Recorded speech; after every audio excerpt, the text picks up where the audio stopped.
Hi everyone, this is just a friendly reminder that if a fat person is talking about their own experience with fat phobia, their own experience with their body, with their fat body, their larger body, their plus size body, whatever they fucking want to call it, that when a fat person is talking about their own shit, their own experience, whatever the fuck it is, that's not an invitation for thin people to insert themselves in a conversation that's not about them. Just so you know.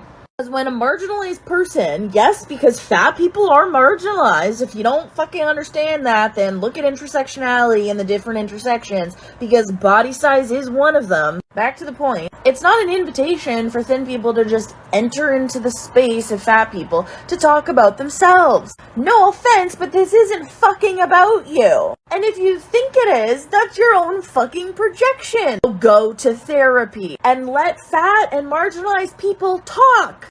Here are some tips to help you learn your students' pronouns. Are you a boy or a girl? Here's what you can do instead. Here, I like to use a Google form or a Microsoft form or any other survey app that works for you.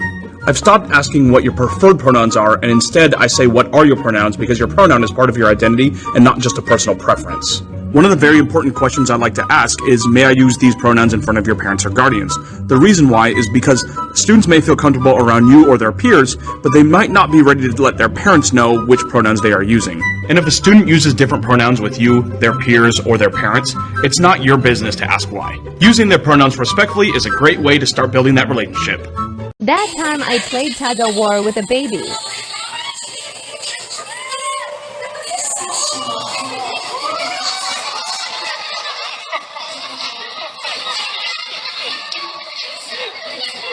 Hey everybody, I'm the gender doula. If you need a letter, either for starting hormones or for surgery, or if you can get one letter but you actually need 2 letters for surgery, I have a service for you. This is Gallup. It's thegallup.org. That's thegalap.org. It's a letter writing project where various practitioners sign on and they say that they're willing to provide letters, and then you have the opportunity to contact them and get a letter set up for free. Now, I have not personally used this service, but I have quite a few clients who have, and they've all been quite satisfied. This is a great way to avoid the gatekeeping that comes from the letter and to get your letter regardless of your financial situation. I hope that helps.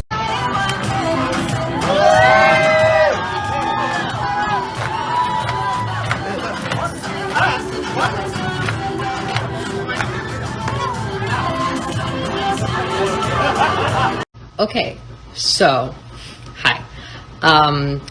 There is a lot of pushback and barring of people getting hysterectomies. This isn't something that I'm fully aware of.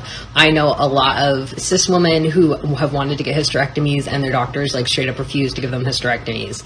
My situation is different because I am a trans man. So me getting a hysterectomy falls under a gender affirming surgery. I am fortunate that my healthcare provider has a gender clinic and has really good gender affirming care services. So I didn't have to convince my doctor to let me have a hysterectomy, because for me it's a gender affirming thing. It falls under gender. It's not in relation to it is in relation personally to me for